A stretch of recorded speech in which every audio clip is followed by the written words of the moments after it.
My name is Emily, and I will always remember the day my grandpa and I were both attempted to be erased in front of hundreds of visitors by my family.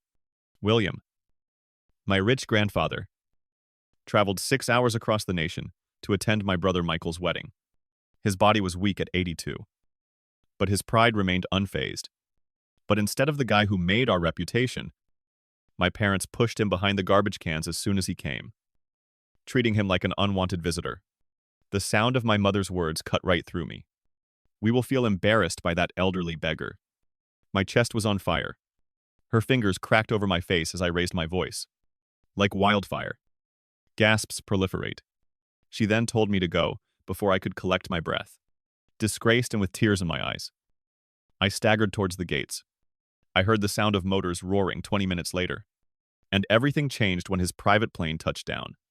As I made my way to the wine gates, the excessively brilliant spring sun above Napa Valley almost made fun of me.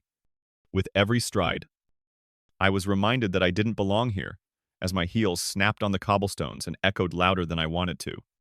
The walkway was framed by rows of olive trees. Waiters walked by with champagne trays, and roses twisted around the arch. Not a single glass was provided to me. One of the glossy glass doors reflected back at me.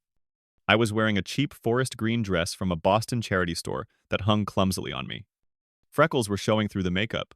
I hadn't bothered to reapply. And my hair was loose and somewhat thrown in the breeze. I felt like an outsider in a sea of tuxedos and fancy dresses. The voice froze me. Emily, my mum, Linda, came over with that cold, sly look she always had at parties. She looked at my shoes, collar, and hemline, as if she were rating damage. Decent, she said at last, her lips quirking as if the word were offensive. With my throat constricted, I said, "That's all you're going to say. Perfume pungent enough to hurt." She drew closer. Then she hurried away, laughing a bit too loudly with a sequin-clad visitor, saying, "You RVP'd it alone. Don't make me regret letting you in." I remained anchored, my clutches clenched in my hands. I didn't anticipate an embrace, but I also didn't anticipate a simple, "I'm glad you came," or even a nod. Then I saw Michael, the golden kid, my brother. While I stood unnoticed, he was surrounded by his college pals among the olive trees. One arm wrapped languidly around a tumbler of amber whiskey, and the other looped around his fiancée, Olivia. His laughter reverberated over the patio, brilliant and effortless. I forced a grin and phoned Michael. His eyes darted over me as if I were a stranger, requesting instructions. "Hey, M, you succeeded." His statements were brief and bland, and he was already turning back to his buddies. Olivia's eyes briefly followed me. She felt as if ivory lace was sewn onto her flesh.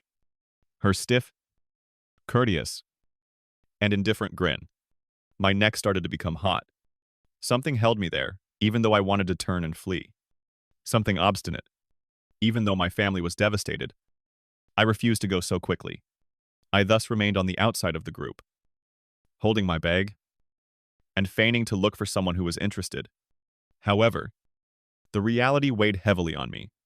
At my own family celebration, I was only a visitor, perhaps not even that. Then I heard the sound of tires on gravel above the clinking of champagne and laughing. Near the gates, a Blacktown sedan slowed to a halt. The sight of the door open made my heart skip a beat.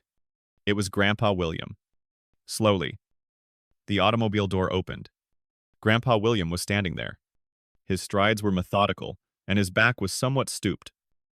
But when they saw me, his bright blue eyes glowed. He wore shoes that were just enough shine to indicate that he had tried, a dark blue suit that hung loosely on his body, and a slightly crooked tie. He shouldn't have gone this far at age 82, but he did it for Michael. His voice was firm yet gruff as he rasped, "Emma," with my throat shut, "you are the only person worth flying for." I hurried over and put my arms around him. His jacket held onto the subtle scent of cologne and peppermint gum. The wedding's cacophony temporarily subsided, leaving me alone with this family member who was the only one who could still see me. However, no one else was moving when I glanced around. Not Richard, my father, who was feigning interest in the wine list. Not my mum, who was standing in the sun cleaning her jewelry, including Michael, who didn't even wave.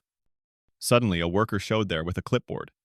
He pointed to the far side of the terrace and stated sharply, "This way. See you."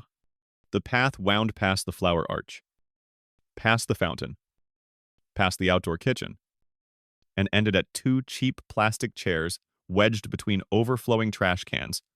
The sound of the string quartets was drowned out by the hum of the catering vents. My chest went tight. "Excuse me," I called after the staffer. "There must be a mistake." I started to follow, but then stopped. I turned to my mother, who stood not 20 feet away, sipping champagne like it was oxygen. "Why is Grandpa sitting there?" he said, checking his chart before shrugging and leaving. I demanded. She didn't even blink. Her gaze slid past me like I wasn't worth her time. Finally, she muttered. He persisted on coming. He wouldn't have fun. He informed him. Her lips tightened as she stepped closer, her whisper as sharp as glass. "That old man will embarrass us. The way he talks, the way he eats, the way he smells. I won't have him ruining Michael's day.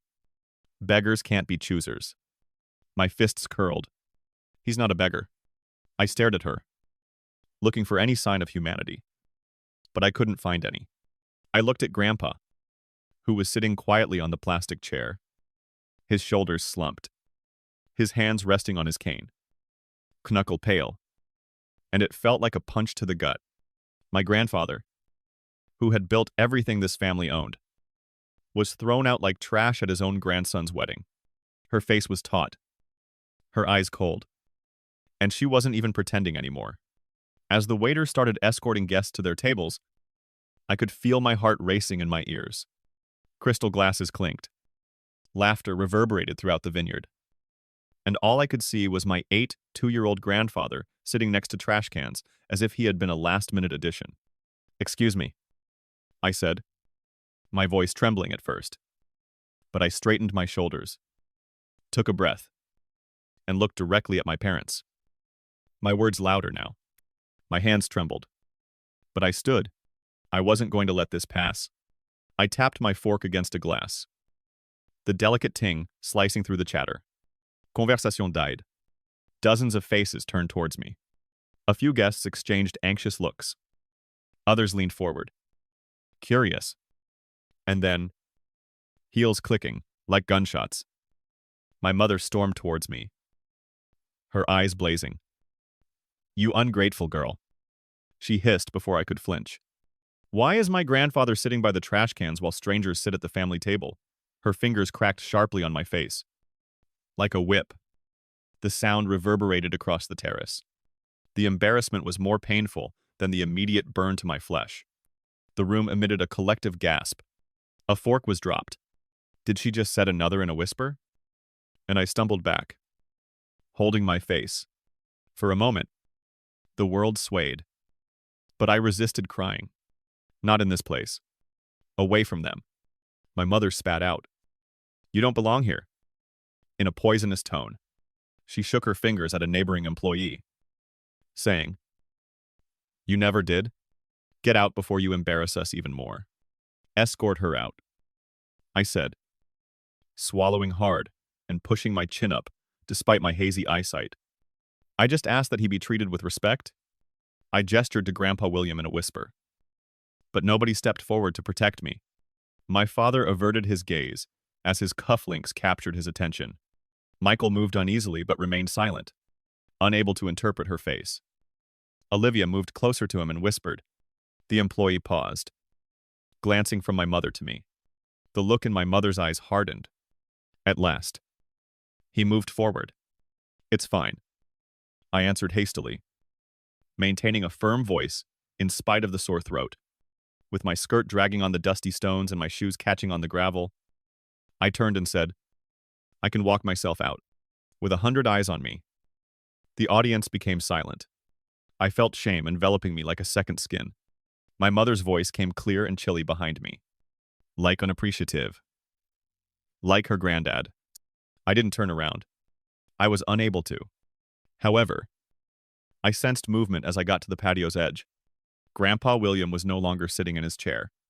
He approached me awkwardly and slowly. He pushed a green silk handkerchief with the letter E stitched on it and tattered corners onto my palm. I encircled it with my fingertips. His gesture seemed like a promise, but my cheeks were still burning from the smack, and I wasn't totally alone for the first time that day. On a low stone wall at the vineyard's border, I sat with Grandpa's handkerchief in my fist, the embroidery digging into my flesh. My face was still tingling from my mother's hit. The stillness, however, was terrible, as if I were the embarrassment. Hundreds of people watched me go. From the terrace came the faint sound of laughing and music. It was almost as if I had dreamt everything until I heard it. I had never heard an automobile engine that was as heavy and constant as this deep growl. I first believed it to be thunder sweeping over the valley. The earth shook under my heels. However, I protected my eyes from the Sunday sun by squinting towards the gravel lane that wound behind the vineyard. I saw it at that moment. The paint of a sleek black Rolls-Royce caught the golden light of the late afternoon as it slid into view. With their motors humming in perfect synchronization, two dark SUVs trailed closely behind, deliberate and strong. The automobiles slowed, becoming a procession. I became cold. The atmosphere changed. The birds seemed to pause as well, only a few yards away. The Rolls-Royce came to a halt. Quietly, a driver in uniform emerged and hurried to the back door. Instead of Grandpa, who had stumbled from a town car an hour before, he yanked it open and stepped out. No, this was William Hale, the millionaire who founded Hale Vineyards and whose name was spoken on industry boards and at wine auctions. This time his outfit fit him like a glove. Sharp navy fabric against his body. His sneakers shone brightly. His eyes were hidden by sunglasses. But there was no mistaking the set of his shoulders. Straight, self-assured, and uncompromising. He was accompanied by two guys in black suits who moved with deliberate motions and looked about the grounds with trained eyes. Safety. Miyav dropped, breathing heavily. I muttered, "Grandpa." He saw me right away, stopped, and carefully removed his sunglasses. His eyes were steady, clear, and familiar when they met mine. He answered, "Well, sweetheart," in a firm voice. The gruff tone he had employed before was gone. "Ready to shake things up," I said, standing slowly and gripping the handkerchief more tightly as my heart pounded my ribs. With a tight grin on his lips, he extended his arm to me and said, What's going on? Let's check to see if your brother can recall the true owner of this property." My knees almost gave out. "Who is the landowner?" Stunned, I repeated. The security guards advanced on the side gate, the identical one through which I had just been pushed, in humiliation. They weren't blocked by the personnel this time. One even kept the gate open while cautiously glancing at Grandpa. After taking a deep breath, I put my hand into Grandpa's arm and led him to guide me forward. I didn't trip, but my heels crunched on the gravel. Not now. The reality crept closer to my chest with each stride. This location wasn't leased. This was his kingdom, his vineyard. All of a sudden, I realized that I was about to see the world I believed to be familiar come apart in front of everyone. As Grandpa and I entered via the side gate, the music from the reception hall floated out through the open patio doors. The melodies of a string quartet blended with the laughing of the mid-toast guests, who had their glasses up. Over the throng came my mother's voice, boosted by a microphone. Of course, without Michael's vision, drive, and commitment, none of this would be possible. When she saw who had entered through the gate, her words shattered like glass under her feet. Grandpa made a snap decision. He walked the terrace, his cane tapping rhythmically across the stone floor. The two guards stood like shadows on each side of him. Discussions ended in the middle of a phrase. Glasses of champagne hung in midair. Forgotten. My dad's mouth fell open, pale-faced. Michael dropped his drink, as if she had seen a ghost. Olivia's fingers gripped his arm, alongside the string quartet. Grandpa climbed onto the low platform. He leaned out and removed the microphone from my mother's hand without saying anything. She didn't fight back. She just gazed at him, her eyes wide. as if her lungs had been robbed of their breath. Grandpa turned to the audience and spoke in a calm but authoritative tone.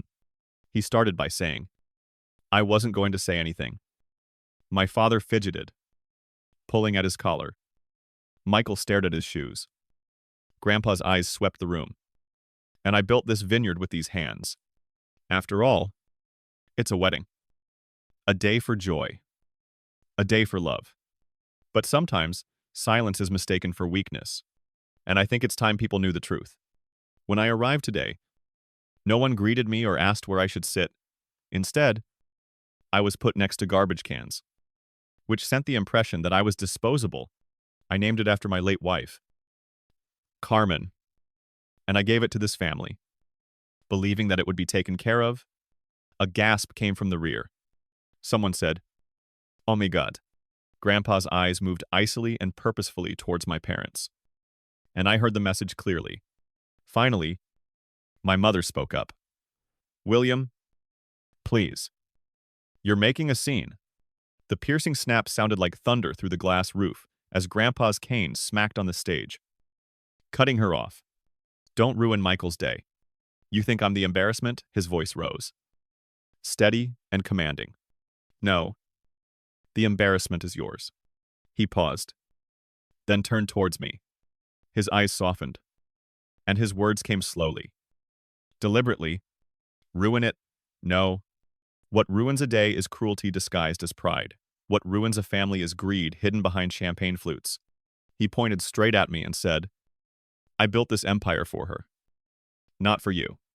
The room's air was drawn out, hands shaking, forks clattering across plates. Olivia's parents looked at each other in surprise. I stood near the arch, partially in darkness, and every head turned to face me. "Her," Michael said in a faint, disbelieving voice. Grandpa responded, "Oh, I'm very serious," in a steely tone. "You can't be serious. When I was ill, she was the only one who came to see me. The only person who gave a damn." His eyes moved over Michael and my parents, as the rest of you looked at him. "We're too preoccupied with enhancing your reputations." My mother's face was twisted and crimson with anger as she sat with me during the long evenings. "Falsehoods. She is everything that you are not." "But she is nothing." Grandpa interrupted her with a loud voice. The audience had become quiet, but not in a courteous way. It was weighty, harsh, and breathless. This time, I didn't shrink even though I felt like I had thousands of eyes on me. The embarrassment was gone, but my cheeks still ached from the smack. Something more robust took its place, held in place by the green silk handkerchief that was still gripped in my fist. Grandpa raised the microphone so that his next remarks would cut like a dagger through the room. "It was your intention to hide me under the garbage. You buried themselves instead. Because in the dark, the truth does not decay. It waits, and it's here now. Just for a second." Nobody made a move. The air thickened in that reception room with the glass walls. Every visitor was caught between fear and incredulity. Then Grandpa took a thick, cream-colored envelope that had been sealed and notarized out of his jacket. He held it up. "This is the will. The real will. Signed, dated, and witnessed long before any of you tried to twist it," he said in a steady voice. The audience echoed with gasps. With a pallid face, my father staggered forward. "That isn't feasible." Months later, "You made the change. You can't recall?" Grandpa squinted his eyes. "Do I not?" Slowly and deliberately, he opened the envelope and slid out the bulky papers. 2 months before to my sickness, I was dating.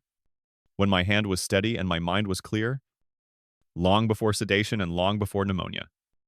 He lifted a page. I could clearly see his bold, sweeping signature even from where I stood. "Grandpa said," his voice a whip crack, "you told the lawyer I was unfit. I was lying in a hospital bed, trusting you. When you falsified a medical declaration," he struck the stage with his cane, "you took from her, not from me." Hundreds of eyes turned to me. I gasped. The rear doors creaked open before anybody could say anything. A person wearing a gray sweatshirt entered. My heart pounded. After Michael reorganized the personnel, Mateo, a previous vineyard manager, disappeared.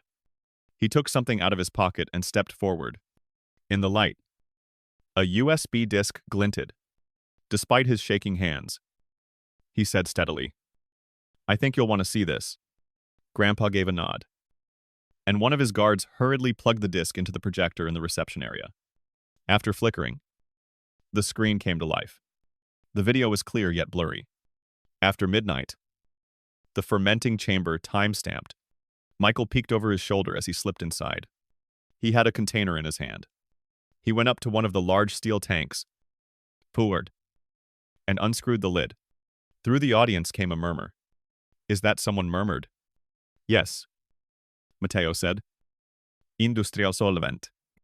I was given $10, 000 by him, to declare it an accident. That was too much for me to handle. Michael's form froze on screen, stuck in the middle of the rain. Unquestionably, his face was illuminated by the surveillance camera.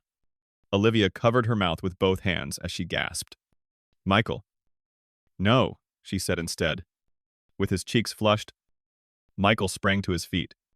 "This is felony-level sabotage." My mother's face contorted. "You don't understand. We were safeguarding the brand, protecting the family reputation." "Sight down," snapped a shareholder from the front row, and spoke like a hammer. "I trusted this family." And I said, "No," stepping forward and speaking loudly across the hall. "You were protecting your ego, and you were willing to poison everything, including Grandma's last blend, just to keep control." Grandpa's voice broke the awkward silence that followed. But it was the heavy final kind that ties the guilty in chains. "I trusted you with this vineyard, and you paid me back with false statements, falsified paperwork, and sabotage. Enough." He turned to the lawyer beside him, who repositioned his glasses, cleared his throat, and produced a leather folder. Voice firm, William Hale has given his granddaughter Emily Hale all legal authority and controlling interest in Hale Vineyards. Effective immediately, the lawyer said. My mother's hands gripped the back of a chair, knuckles white. Michael appeared as if someone had pulled the ground out from under him, and the words smashed like thunder. The land, the winery, and related assets are secured under her name. Other guests gasped, and some even gave a soft applause. "You tried to erase me? You tried to erase her. No matter how much money you pour over it. The truth doesn't bend." Grandpa raised his cane and pointed it directly at them. And as I stood there, the handkerchief still in my fist, I felt the shame of earlier burn away, replaced with something fierce, unshakable. The reception hall had become a cemetery of shattered illusions. Guests shifting uneasily in their chairs. Whispers slithering like smoke. The string quartet no longer playing at all. Their instruments resting silently in their laps. And Michael exploded first. For the first time, I was not the outcast. I was the heir. "This is crazy. It's all lies." She set me up. He jumped out of his chair, his voice wild. "Emily doesn't deserve anything, and she's always been jealous of me." He jabbed a finger at me. His face flushed. "Tell them." "Mom." "Tell them." Linda stood next to him, her pearl necklace quivering against her throat. "She is obviously jealous." I took a step forward, my heart thumping, but my voice steady. "No. Mom, you destroyed this family the moment you chose appearances over love. You slapped me in front of everyone because I defended him. She has nothing. She has always been nothing. William, this is madness. You're destroying your own family." I pointed at Grandpa. I lifted my chin and met her glare directly. "You're wrong. I used to think that I was the failure, the outsider, the shame of this family. But now I see clearly. You treated him like garbage because you thought he was powerless? That's who you are." Her eyes narrowed, venom dripping from her words. "You still don't belong. Emily. You never did." Something inside me hardened. The hall erupted in a collective gasp, with one visitor literally clutching her pearls and shaking her head in shock. while another murmured, "She's right. I was never the embarrassment you were." When he eventually awakened, his voice was anguished and thin. "Stop this! Richard! My father! You're going to ruin us all. Emily, consider your actions." One of Grandpa's security men immediately stopped him, pressing a firm hand against his chest. "Sit down. Sire," the guard said flatly, as Michael lurched towards me, his fists clenched, his chair screeching backward. I turned to him, my throat tight, but my words firm. "I have thought about it all night, all my life, and I'm done carrying the weight of your lies." Olivia, his future bride, sat pale and trembling, whispering, mascara running down her cheeks. "Michael, tell me it isn't true." Michael froze, his breath ragged, his eyes darting wildly around the room, as if seeking an escape. Michael said nothing, his silence louder than any confession. Across the room, Olivia's father stood up suddenly, his voice cold. "Get the car." Grandpa smacked his cane again, the sound piercing the air. "Enough, we're done here." His eyes flitted to Michael in contempt. The whole wedding was on the verge of disintegrating. The dresses rustled as people moved uneasily. I didn't sign up for this circus. With finality, his voice thundered, "The wedding is over." The officiant's face turned pale as he slowly closed the leather-bound book in front of him. The silence that ensued was oppressive, and suddenly Michael's idyllic day was shattered into ruins. It seemed as if the air itself had changed when the officiant snapped his book shut. No vows will be spoken while this family stands on poisoned ground. The wedding had fallen apart like a house of cards. And for once, I wasn't the one left in the rubble. Grandpa put us steady, grounding hand on my shoulder, and said softly, "It's time to leave this rot behind." Emily. Without anger, the guests started to disperse, muttering, shaking their heads, and some storming out, while others lingered in stunned silence. They were determined. Later that night, away from the mayhem, I was in Grandma Carmen's haven in the lower garden, where the roses she had planted were still in bloom along the fence line. Fragrant even in the cool evening, I sat on the weathered wooden bench where she used to hum while pruning vines, holding the green handkerchief Grandpa had given me.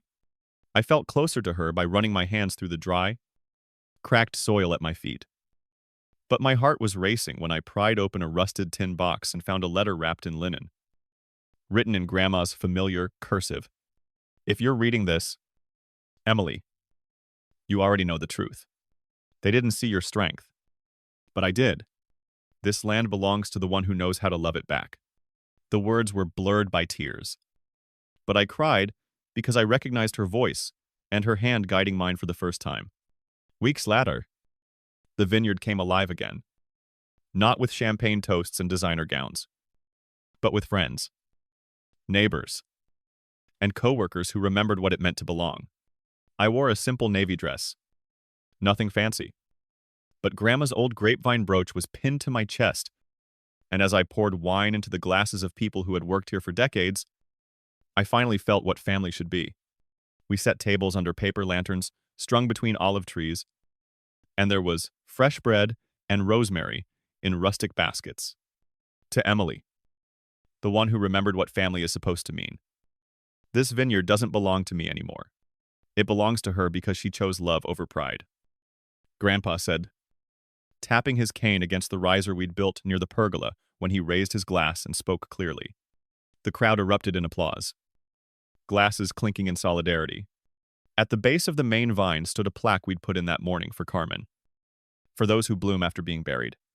Later, when the garden was empty and only lantern light was left, I walked alone between the vines, the soil crunching under my shoes and the night air smelling of earth and possibility. I raised mine too, but my throat was too tight for words. "Thank you for waiting." I spoke quietly as I touched the brass and then the earth below. For once, I didn't feel like a guest or an embarrassment. Instead, I felt at home. Story 2. The iron gates of my parents' estate swing open, and I tighten my grip on the steering wheel. It always feels like I'm entering a different world when I drive up to their mansion in Connecticut. where I'm always on the outside looking in. The crimson and gold symphony of the autumn leaves crunching beneath my tires, contrasts with the emptiness in my chest. I purposefully chose my burgundy blouse and charcoal pencil skirt to be modest yet elegant for their 35th anniversary celebration. My mother would rather I blend in than stand out. And I know this from experience. A silver Mercedes driven by Eliza pulls up behind me before I can even get my purse out of the passenger seat. She emerges in a shimmering gold dress that catches the late afternoon sun, and I watch her in the rearview mirror. As usual, the timing was perfect. It opens the front door. With my mother glowing next to him in pale blue silk, my father stands tall in his fitted suit. As Eliza floats toward them, their faces brighten. "Our princess is there!" Mom shouts while extending her arms. Dad lifts Eliza a little off her feet and gives her a bear hug. The honored guest shows up. I smooth my skirt as I get out of my car. Mom's smile fades just enough for me to notice as she looks over Eliza's shoulder. "It's you, Veronica." Not an exclamation, but a statement. Before turning back to Eliza, Dad gives me a quick pat on the shoulder. "Hold off until you see the decorations." My love, this year, we've surpassed ourselves. Inside, silver and crystal gleam in the grand foyer. Large vases overflow with white roses and lilies, their fragrance nearly overwhelming. Nothing but the best for Robert and Eleanor White's anniversary. As a string, quartet plays softly in the corner. I glance at the dining room entrance, where an antique stand holds a framed seating chart. My finger follows the exquisite calligraphy until I locate my name at table 14, which is 6 tables away from my parents and Eliza. It is located in the far corner, close to the kitchen doors. We wanted to ensure that you were able to network the Hendersons, who are constantly searching for tech consultants. Will be at your table, Mom says abruptly next to me. I swallow the familiar ache and nod. How considerate. Distractedly, she gives my arm a pat before drifting off to welcome early comers. Near the grand staircase, my mother is cornered by the event planner, a slender woman who always has a clipboard in her hand. Their voices reverberate over the marble floor as I approach the bar. Regarding the pictures, "Mrs. We have the photographer scheduled for 7:30, the planner says. "Will the family portraits turn out that way?" The tone of my mother's voice becomes a stage whisper. "That's okay. But make sure Robert, Elisa, and I are the only 3 in it. We will have that one enlarged for the living room." A waiter hands me a champagne flute, and my hand freezes around it. All 3 of them. Not 4. Never 4. A young man with good eyes. The waiter sees my face. With a pitying look, he tops off my glass and then stealthily walks away. I withdraw to a window alcove as memories unexpectedly flood my mind. Elisa, only 5, sat proudly between Mom and Dad during Thanksgiving dinner, while the 8-year-old was seated at the children's table. On Christmas mornings, Eliza's gift pile was so much bigger than mine that it covered the entire floor of the living room, while mine was neatly tucked under a single tree branch. During the closing remarks at my high school debate championship, my parents showed up after watching all of Eliza's elementary school choir practice. The pattern was set early and remained constant. The afterthought. Veronica, the beloved center. Elisa, by 16. I had turned to library checked. Dog-eared business books as my haven. As Eliza gathered ribbons for engaging in a variety of pastimes that she soon gave up, I sat at our kitchen table creating business plans. A concierge service for students. Dad had hardly looked at my thorough proposal before laughing. "Concentrate on your studies. Honey, let the experts come up with the business ideas." Eliza's watercolor painting of our home's windows, which had asymmetrical spacing and impractical proportions, was expertly framed and displayed in the front hall that same month. In my bedroom closet, my Regional Young Entrepreneur Award accumulated dust. Once more, the doorbell rings. Eliza's tinkling laugh in the middle of the room draws in a steady stream of guests. As I move toward the edges, I assist Aunt Susan in finding a seat and direct Uncle William to the restrooms. "Veronica," as he walks by, my father calls without giving me a full look. "A special champagne for the toast should be remembered by the caterers. Not the mowit, but the veuve. I nod and straighten my back. Naturally, not a daughter to be treasured, not a guest to be honored. Just one more pair of hands to make sure the celebration goes well. I'm just another face in the crowd, observing the real family from a distance during a celebration. After the guests have gathered for 15 minutes, my father gets up from his place at the head of the table, and the sound of silverware clinking against crystal fades. His custom tuxedo hugs his still athletic frame, and his silver hair gleams in the chandelier light. As he lifts his glass, everyone in the room holds their breath. 35 years. His voice reverberates throughout the dining room as he starts Talthid. 35 years of creating a family, a home, and a legacy. His eyes crinkle at the corners as he looks around the room before settling on Eliza. And nothing better embodies that heritage than our lovely daughters, particularly Eliza, who brightens everyone's day wherever she goes. I keep smiling, a habit I've developed over the years, as he begins a story about 5-year-old Eliza performing during their 20th anniversary. The fact that I planned the entire surprise party at the age of 15 is not mentioned. Eliza's college graduation, her volunteer work with children, and her artistic endeavors are all interwoven throughout the narrative. 10 minutes go by. He never mentions my name. To my heart, my rock, Eleanor. Dad holds up his glass. And the best gift our marriage has ever given, Eliza, with tears in her eyes. Mother gets up and gives Eliza a long embrace, their dresses pressing together like pearls against gold. The visitors cheer. I stand by myself and join them, my hands clapping in unison. I notice Cousin Thomas across the room. He gives a barely noticeable little shake of his head and then turns his head away. Abruptly, Aunt Barbara loses herself in her napkin. Uncle Philip looks unusually intently at his watch. They are aware. They've known all along. My lungs release air in precisely measured amounts as I exhale slowly. My expression stays calm. James refers to it as the CEO face, the one that keeps quiet when millions are at stake in negotiations. It conceals something far more precious than cash tonight. And now, a special presentation. Dad says, from under the table. Mother pulls out a red leather box. The lights shine on the recognizable Cartier packaging. The space becomes motionless. The waiters even pause. With emotion in his voice, Father declares, for the real fruit of our 35 years together, in Eliza's well-groomed hands, he places the box. Something as timeless and valuable to us as you are. Eliza lifts the lid. Yeah, fingers shaking. A diamond-encrusted watch that catches fire in the light is nestled against white satin. Everyone gasps at once. My father proudly announces the Santos de Cartier, which was specially created using Eleanor's birthstone at the age of 12. A murmur reverberates through the crowd as someone whispers the price. $15,000. Eliza lets out a squeal and leaps into our parents' embrace. As I stand guard at my designated table close to the kitchen doors, they create the ideal scene of family devotion. Apparently not their hearts, but no recognition of the daughter who bears their name. There isn't another box waiting under the table. The firstborn will not be surprised. As the cheering subsides, I move in the direction of the bar, with her arthritic fingers wrapping around my wrist. Aunt Margaret stops me.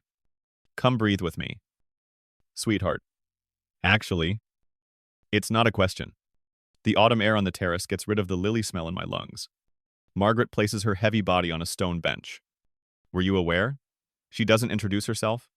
That they've given her 3 opulent presents this year. The February spa weekend came first, followed by the French summer. I raise my eyebrows. Is it summer in France? She declared to everyone that she had won the trip.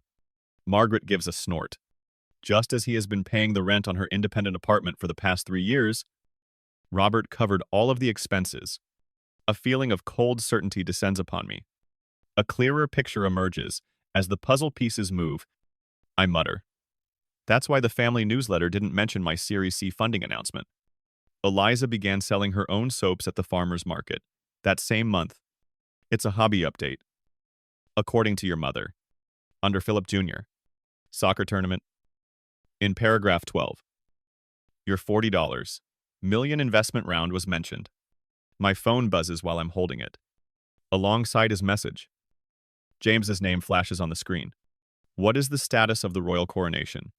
Prepare an escape plan in case you need it. A smile tugs at my lips. Real this time. I stand by and tap back quickly. I might need to be extracted before dessert. Uncle William shows up next to us, holding a crystal tumbler. When he looks at me, his eyes, which resemble my father's, have a tenderness that his brothers never display. He settles down next to Margaret and remarks, "Quite a watch. Nearly as amazing as the tech award you received last month. It's unfortunate that they left it out of the toast." I gently correct Innovation Leadership Award. "And it's all right." William leans in, his words warmed by bourbon. "You are aware that your success causes them discomfort." "My love, it always has." The previous waiter shows up with a bottle of champagne ready. Before anyone notices his special attention, he nods subtly and tops off my glass. In a sea of planned slights, a tiny act of kindness. From the other side of the terrace, my childhood friend Sarah approaches me. Her familiar face is a welcome sight among the polished strangers my parents call friends. And she has aged well. She squeezes my hand and whispers, "I saw the whole thing. Like junior prom. Do you want to slip out the back?" The unique tone of my assistant's phone rings before I can answer. "Veronica White." I respond, maintaining a professional demeanor. Alexis follows our script and says, "Miss White, I know you're at a family event, but there's an urgent situation with the Singapore client. Give me 10 minutes, and I'll understand." The voice of the event planner echoes across the terrace as I slide the phone back into my clutch. "Please assemble in the foyer for family portraits on the grand staircase." The visitors pour in like a river of cologne and silk. I follow, locating the lowest step where I was given my mark. Dad straightens his tie. Mother restyles Eliza's hair, and the photographer poses us in a pose that lacks practice. Half of my body is already out of the frame as I stand at the far edge. Click. Flash. Finished. Now, just the three of us for the special portrait. Mother says, her voice echoing in the marbled room. She doesn't have to look at me while she says it. The meaning of the instruction is obvious and lingers in the air. As they reposition themselves in the middle of the staircase, mother, father, and favorite daughter, I stand motionless. Without me.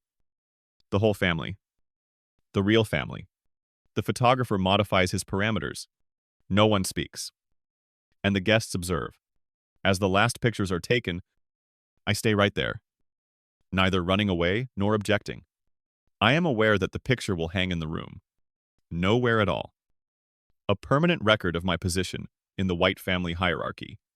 When Eliza is pulled to the middle of the room for a champagne toast by her parents, I sneak out of the celebration.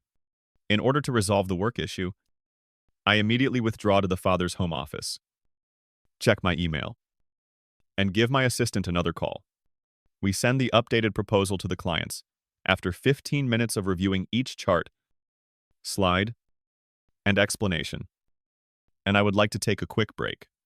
As I make my way up the well-known staircase to my childhood bedroom, my footsteps reverberate through the hallway. All I need is a little peace and quiet. The air catches in my throat as I force the door open. My room is no longer here. What was once my bookshelf is now glittering with Eliza's pageant crowns, where my honor roll certificates used to hang. Her college sorority composites now do. Eliza's favorite lavender now gleams on the walls, which were once a gentle green. They completely rearranged the room before they even waited for me to remove everything I owned. I speak softly into the void. My fingers follow the shape of my desk, which is now a vanity strewn with Eliza's cosmetics. Trophies from activities she stopped participating in after a month are piled high on the shelves. The window seat where I read for hours on end is filled with her childhood teddy bears. The closet is the last place I could find anything of mine. So I open it. In the corner is a cardboard box marked Veronica Misk.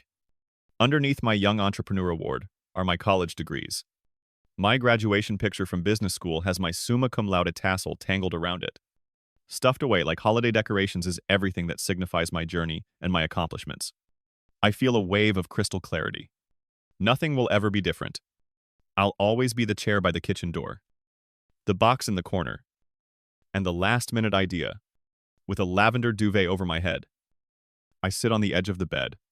Something hard is brushed by my hand under the pillow. I take out my grandmother's copy of Jane Eyre out of curiosity. Inside the cover, in her graceful handwriting, is my name. To my Veronica, a young woman who will go out on her own. Grandma Margaret. With love. At family get-togethers. Grandma would pull me aside, her eyes sparkling as she slipped me books. While Eliza unwrapped mountains of presents, she would whisper that books create inner worlds where no one can dictate who you should be.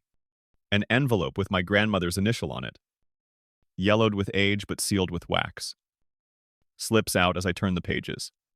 On the front, my name is written. As I crack the seal, the party's laughter floats upstairs. It contains a letter that was written almost 5 years ago, 3 weeks before Grandma passed away. Veronica, my dearest, you have at last found solace in Jane Eyre's pages if you are reading this. I was aware that the burden of being invisible would eventually become too much to handle. The pattern is too familiar to me. The same way your family treats you. I was treated like a supporting character in someone else's story by your grandfather's family. But be aware of this. My love, the main character in your own life is you. At the bank, I've made plans with Mr. Abernathy. Funds. And my private journals are in an account that is solely in your name. The date we went to the Metropolitan Museum together is the code to get in. Money will help. But that is not the point. This has to do with legacy. You are my real spiritual heir. The one who bears my resolve. Where the celebrated fail, the quiet ones watch, pick up tips, and eventually succeed. Recall that family isn't always the people who share your name. Sometimes it's the people who see you. Veronica, with unending trust in you. Margaret, my grandmother. The words are blurred as the tears come quickly and hot. She was aware. She saw what was going on and set up this lifeline all those years ago. My grandmother, the only person who ever really saw me in this house. I grab my phone because I need to connect with people who appreciate me. My business partners have 3 messages for me. James, is the family circus doing well? If you need a way out, don't forget that we still have our dinner reservation open. Michelle, the acquisition meeting went off without a hitch. The board gave you a unanimous vote. When your family puts you at the kids' table, remind them that you're a genius. V. David, all of us are available when you need us. You truly are family. I type back after letting my fingers linger on the screen. Along with what appears to be an inheritance, Grandma left me a letter. I believe it's time for me to get over my desire to sit at their table. They react right away. James, it's about time. For years, we have been keeping you at the top of our list. Michelle, we support you no matter what you decide. David, apart from you, your grandmother seems to be the only intelligent white person. I recall how they came together to support me when we first launched the business. How they stood up for me when customers thought James was the CEO. How they genuinely rejoiced in my accomplishments and celebrated each milestone. How different from my parents' vacuous congrats, which were always followed by Eliza. Iklenchmeyev. I put the letter in my handbag and proceed to the wall, where a picture of my family from my high school graduation is displayed. As usual, I'm on the edge. I carefully cut myself free from the border, take it out of the frame, and put the little picture in my wallet. Grandma's brooch is pinned to a scarf that was borrowed years ago and never given back in Mom's dressing room, before fastening it to my blouse. I carefully unpin it and feel its weight in my palm. I notice Mr. Downstairs, near the garden doors, Abernathy, my parents' financial advisor, was enjoying a glass of champagne. I step forward with renewed assurance. I think we have some business to talk about. Mr. Abernathy, I give my card to him. Naturally, whenever it's convenient for you. As he reads, Veronica White, CEO of White Innovations. His eyes enlarge a little. Carefully, he slips it into his pocket, I've been keeping up with the expansion of your business. Outstanding effort. Your grandmother would be pleased. Yes, I say quietly. I think she would. Head higher than it has been all evening. I make my way through the crowd as the party swirls around me. As I give the valet my ticket, nobody looks. When my car leaves the house, no one can see. The party lights get smaller in the rearview mirror. My breathing slows. But tear pour down my cheeks. Eliza texts me, and my phone buzzes. You're where the cake will soon be cut. I don't respond. Rather, I run my fingers over Grandma's brooch, feeling its curves. The path ahead is open and unobstructed. For the first time in 32 years, I'm driving away from my parents' rejection rather than toward their approval. The chair I leave behind can remain vacant. At a different table, with people who make room in their hearts, I have a different seat waiting for me. I get out of my car at La Fontaine and breathe in the cool autumn air. After the chilly shadow of my parents' estate, the restaurant's warm, golden glow spills onto the sidewalk like a beacon. The shaking of my hands on the steering wheel has finally stopped. It had been risky but necessary to drive for 40 minutes while crying and making the road hazy. Miles cannot be used to measure all distances. I see them already seated at our customary corner table through the windows. Robert, Ketlin, and James, my business associates, my family of choice. They're waiting. But they haven't seen me yet. The champagne has already been poured. Before I can get to the door, the maître de spots, me? We have been anticipating you. Miss White. There are wrinkles around his eyes from his sincere smile. Your companions are awaiting you. Do you want me to take your coat? The soft clatter of silverware on fine china and soft conversation fill the restaurant's interior. The overpowering perfume of my mother's white roses is replaced by the aromas of fresh herbs, butter, and garlic. James's face brightens as he looks up first. She's there, not 6 tables away from the people I care about. I slide into my waiting chair, which is always reserved for me. Caitlin reaches for my hand and says, You actually escaped. We were wagering that you would arrive before dessert. James raises his flute of champagne. While others were planning parties, you were planning the future. He says of the woman who actually built something.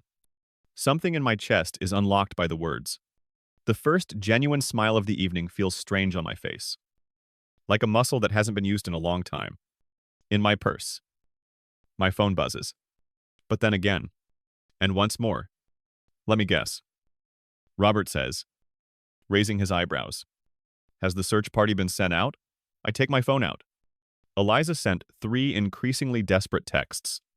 You went where Mom is enraged. Are you really going to skip the anniversary? The screen shifts to my mother's incoming call. I turn it down. But a few seconds later, I hear her voicemail. It's unbelievable that you would make a scene by leaving early. Veronica. People are posing inquiries. Give me a call now. Next comes my father's message. His voice tense, with restrained rage. The Douglases and Senator Harris have been missed. In particular, they wanted to know about tech consultants. Give your mom a call. I placed the phone on the table. Face down. None of them inquired about my well-being. Obviously not. James replies as he refills my glass. To do that, they would need to view you as a person, and not just a reflection of themselves. My mother sent me another message. Tomorrow at 2. There will be an emergency meeting. This time, you can't get away. The door of the restaurant opens. 2 figures I instantly recognize are accompanied by a rush of cool air. Devin, from our development team, and Alicia from marketing. Did we overlook it? Breathless. Devin waves his phone in question. Just now. The news broke. My stomach becomes constricted. Already. It was anticipated to strike in the morning. James gives a shrug. A leak was made by someone. These things do occur. At our table. All of the phones light up at once. Then adjacent tables as well. The notification spreads throughout the restaurant like wildfire. Shattering. Stellar Tech purchased White Innovations for an estimated $75 million. Almost instantly, the calls start. Industry connections. Past customers. Professors at college who recall my early aspirations. They're all genuinely excited about my success. The proprietor of the restaurant shows up holding a bottle of their best reserve. He says, "On the house. My daughter completed law school using your productivity software. Congratulations on your accomplishment." 2 more coworkers show up. Then 3 more. An unplanned celebration breaks out in our section of the restaurant. During a lull, Ketlin says, "We have something for you." She hands me a small package that has been carefully wrapped. The tissue paper contains a framed picture of my grandmother sitting at her desk in the little accounting office she established when women were supposed to stay at home. I have never seen a picture like that before at my age. I see the same determined glint in her eyes as I do in the mirror. "Where did you discover this?" I touch the silver frame with my finger and whisper, "Margaret, your aunt. You should have it tonight. Of all nights." She thought. I opened my laptop after returning to my apartment. Slowly and methodically. The email to my family is formed. The acquisition is not mentioned. No information that they could use to blame my success on them. Just unambiguous rules regarding my involvement in upcoming family gatherings. I had to be where I was, welcome. So I left early. I hope you both have a wonderful anniversary. But I will no longer go to gatherings where I am viewed more like an afterthought than a daughter. Goda. I move my finger over the send button. Not just yet. Those who recognize my value without relying on headlines to do so deserve tonight. I shut down the laptop. I feel as though the burden of expectation has been lifted for the first time in years. Faces gleam with sincere love all around me. No. Ulterior motives. Love without conditions. Complications will arise tomorrow. I'm right in my place tonight. I purposefully chose the Meridian, a modern restaurant on the 40th floor of Hartford's newest skyscraper, for our meeting the following day. The Connecticut River is framed like a piece of art by floor-to-ceiling windows, a place of power. It's my land, not theirs. My executive assistant Melissa and I get there at exactly 5 minutes before 2 o'clock. As she arranges the files on the table, she murmurs, "Remember, after 30 minutes, I'll give a signal." I smooth the burgundy silk blouse I chose for today as I nod. Armor, not clothing for appeasement. My parents are late by 7 minutes. Mother's cashmere sweater shines against her pearl necklace. The cost of father's custom suit is likely higher than the average person's monthly mortgage. They pause when they see Melissa, obviously startled by her appearance. This is a business meeting, but I didn't know that. With a sharp look at Melissa's portfolio, father remarks, "Just a few documents I might need." I speak in a neutral tone. "I appreciate you bringing these." Melissa. The hostess guides Eliza to our table before they can raise any more objections. My stomach becomes constricted. They brought reinforcements? Of course. Eliza slides into the chair next to Mother and remarks, "The traffic was terrible." Between us, her eyes dart uneasily. Emotional bait was sent by the golden child. Before we've even ordered water. Mother dabs at her eyes. "Can you imagine the embarrassment it caused? People inquired about your whereabouts. Was there one?" Father leans forward and adds, "Your empty seat was noticed by family members.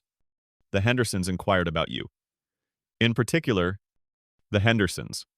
The business connection is always there. Never worried about me. I just say that I left after being left out of the family photo. The one Mother asked for in particular. Only the 3 of us." A hand flutters to Mother's throat. "Did you hear that, Veronica? It was only one picture." Avoid being dramatic. A single image that sums up the dynamics of a family for 32 years. Melissa silently moves a folder in my direction. I open it and take out the old photos I'd gathered and organized in chronological order. Christmas, 1998. I set the initial picture down on the table. Eliza is the main focus. Halfway out of the frame is me. It was simply a poor angle. Mom objects. I put another down. My graduation from high school. As I hold my diploma, you both look at Eliza.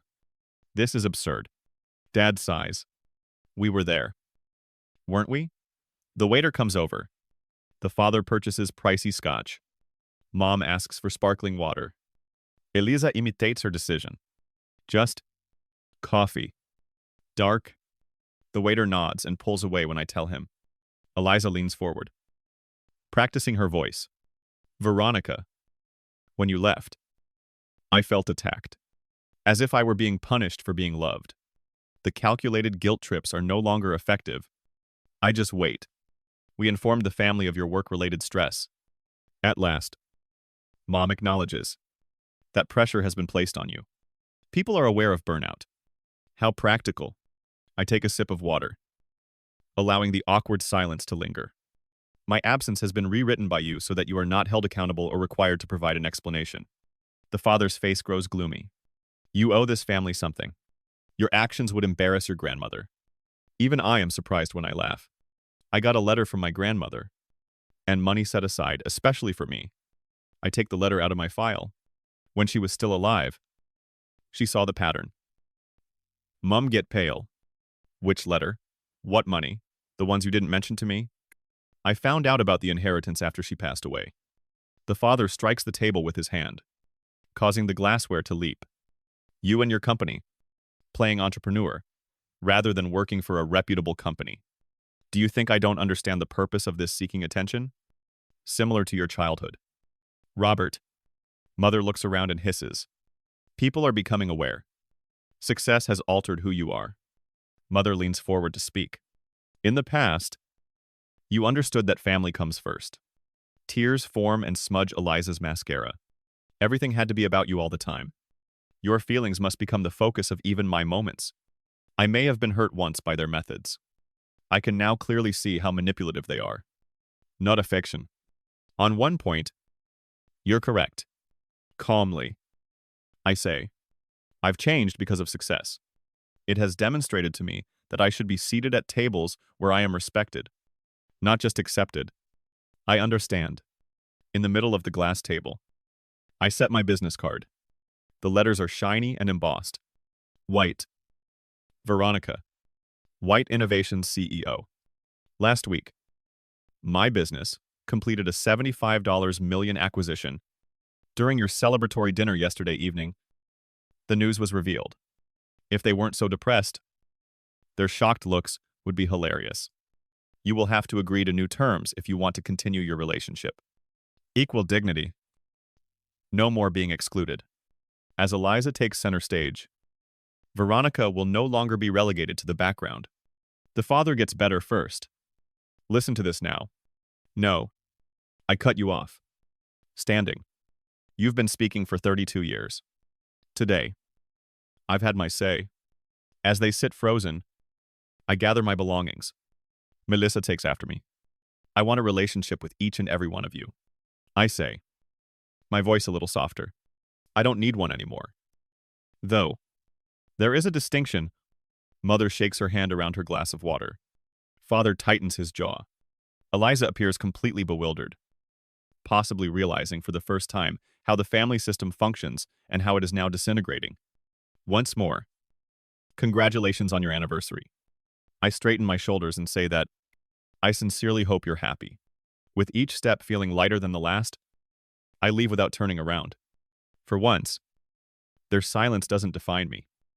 Even though it follows me to the elevator, I let go of 32 years of waiting to make a difference as the doors slide shut on their astonished faces. My face appears strange when I look into the polished elevator doors. Calm, as the spring sunset turns the Hartford skyline, a golden hue. I stand in the kitchen of my penthouse. It has been 6 months since I left my parents' anniversary dinner, rebuilding on my terms for 6 months. My dining room's antique mahogany table shines, surrounded by creamy porcelain and delicate blue flowers from my grandmother's Wedgwood china, where generations of white women used to congregate. I run my finger along the edge. The same table where, if I was invited at all, I was pushed to the far end. I outbid everyone at the estate auction last month when Father decided to reduce the size of their formal dining room. I brought the table home with me as a reclamation rather than a peace offering. The bell on the door rings. James is the first to arrive. In one hand, a portfolio. In the other, a bottle of Barolo. Current estimates for the mentorship initiative. There are already 28 applicants, he says, kissing my cheek. I say that women entrepreneurs require more than just capital. Someone who recognizes their potential is what they need. Sarah and her spouse come next, followed by my executive team. 2 college professors who are on my foundation board, and my lawyer Margot. who assisted in drafting the donation to the family therapy center in my grandmother's honor. As they socialize, I sneak into my office, where a framed copy of my grandmother's letter is displayed next to my window. Remind yourself. Veronica. We decide which chairs are important. Her advice helped me find value outside of family approval during my TED Talk last month. Sembe. 000. People have already viewed the video. Eliza texts me, and my phone buzzes. You missed Easter dinner. And they're still talking about it. It's just another stunt. Dad says, secret texts and sporadic coffee dates are how we cautiously reconnect. She is developing her voice and asking questions about enrolling in community college without our parents' presence. Tiny moves in the direction of her own identity. My office door was knocked on. James hands me a little bubble mailer and says, your package just arrived. Inside was a faded picture of Eliza and me on a tire swing. Arms linked, laughing at the ages of 6 and 9. We were happy before they taught us not to be. As written in my sister's handwriting on the back. I put the picture in my pocket and go back to my visitors. They are seated around the table, chatting and sipping wine glasses. Nobody was measuring their words or looking at their watch. No covert scheming for favors. The head of the table is where I sit. My place. Freely given by those who appreciate my presence, rather than acquired via coercion or birthright. James raises his glass to Veronica, whose White Family Foundation recently gave that bright Bridgeport girl its first scholarship to Second Chances. Sarah continuous. Grandmother's brooch, which is pinned over my heart, weighs heavily on me as I stand. I say this to chairs that are important, and the people who occupy them. I stay at the empty table after my guests have left. I'll be hosting again tomorrow, and I'll have cards written in my hand for everyone who picked me, not out of duty, but because we truly clicked. One vacant chair is at the far end. It serves as a reminder of what I left behind and what I have discovered in its place, rather than a place of exile, with genuine interest rather than performance, and with laughter instead of condemnation. I run my fingers over the polished wood of the table that belonged to my grandmother. The chair where you are actually seen is the most important one. And at last, I am